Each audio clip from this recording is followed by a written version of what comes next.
Hi, my name is Caitlin. I am a UCLA student and I'm here to talk about the importance of having oral contraception available over the counter, which means that a pharmacist or a doctor would not have to prescribe it. One could simply walk into a pharmacy or a superstore, anything like the such, and just pick up oral contraception of any kind, and that would allow for access by lots of people. And we're going to get into the importance of that right now.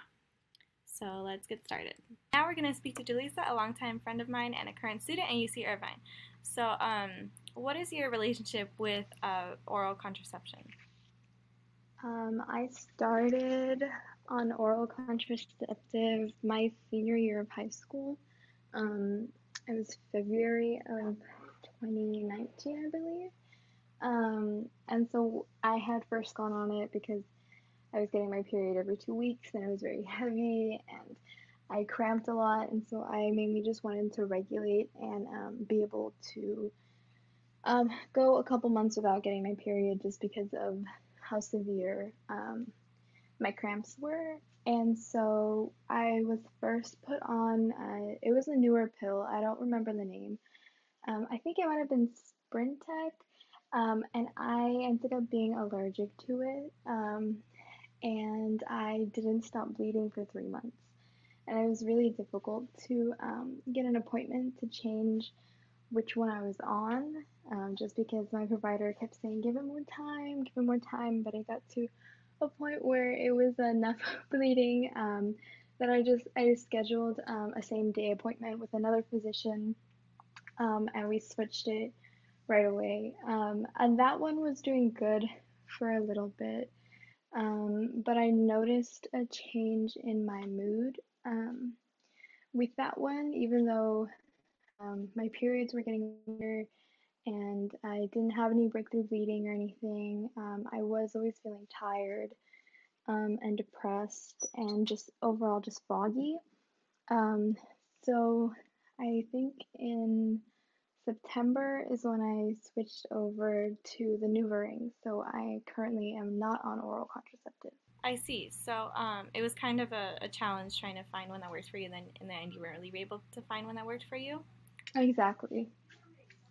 And so, would you say that if you had access to the oral contraceptives over the counter, would that have made your um, choosing one that worked for you easier, or would you say it wouldn't have an effect? What is your take on that?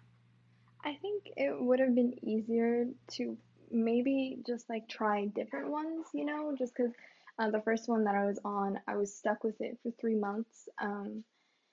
And I probably would have been able to switch over to a different one and seen if that one worked better, and if not, then probably like another one. And the thing is, I didn't continue with oral contraceptive now just because it's kind of difficult to get scheduled in with doctors now because of COVID. So, like, telemedicine's been kind of difficult, and it's not the same with like trying to work with a physician to figure out which one works for you best. So I kind of just switched over to the NuvaRing. But I think like had it been possible to just go to the pharmacy and like see what worked for me, and given like more time and flexibility, I would probably still be on oral contraceptive. Yeah, I see. So you really do see that it would have an effect on like your current birth control situation, I suppose. And so, aside from like your own experiences with that, how would you say having it over the counter could help anybody you know that's also like young and maybe in need of access to it? How would you say that could affect their relationship with it? Uh, in high school, I did have a friend who came from a very religious family,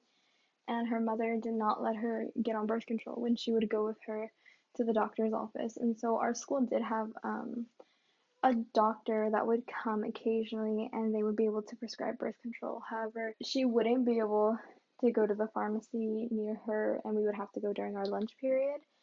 And it became a process of like her having to stay after school to talk to the doctor, and then we would walk over during lunch to go get her refills and stuff. But it was like with this card that it like took a while because I think she would have to do a survey, and occasionally she'd get it taken away, like her prescription taken away, and then she would have like then pretty much like end the prescription, her mother would, so that she couldn't refill it like during our lunch again. So she would have to go through the process all over again of like staying after school, talking to the doctor, us going to pick up the refills. And so it was pretty complicated, like our senior year having to do that multiple times. So I feel like in her situation, like we could have just gone during lunch, picked it up, like walked back to school, and that would have been it, rather than having to go through the process of like continually meeting with that doctor. So I see how it could greatly benefit her, and it could have greatly benefited her. And so I just want to ask if you have anything else you'd like to add? No, I think it's just really important to make sure to normalize and let folks know that birth control is a very low risk medication that should be more accessible and there should be less stigma about. So I think it's good to support organizations that are fighting for it to be over the counter.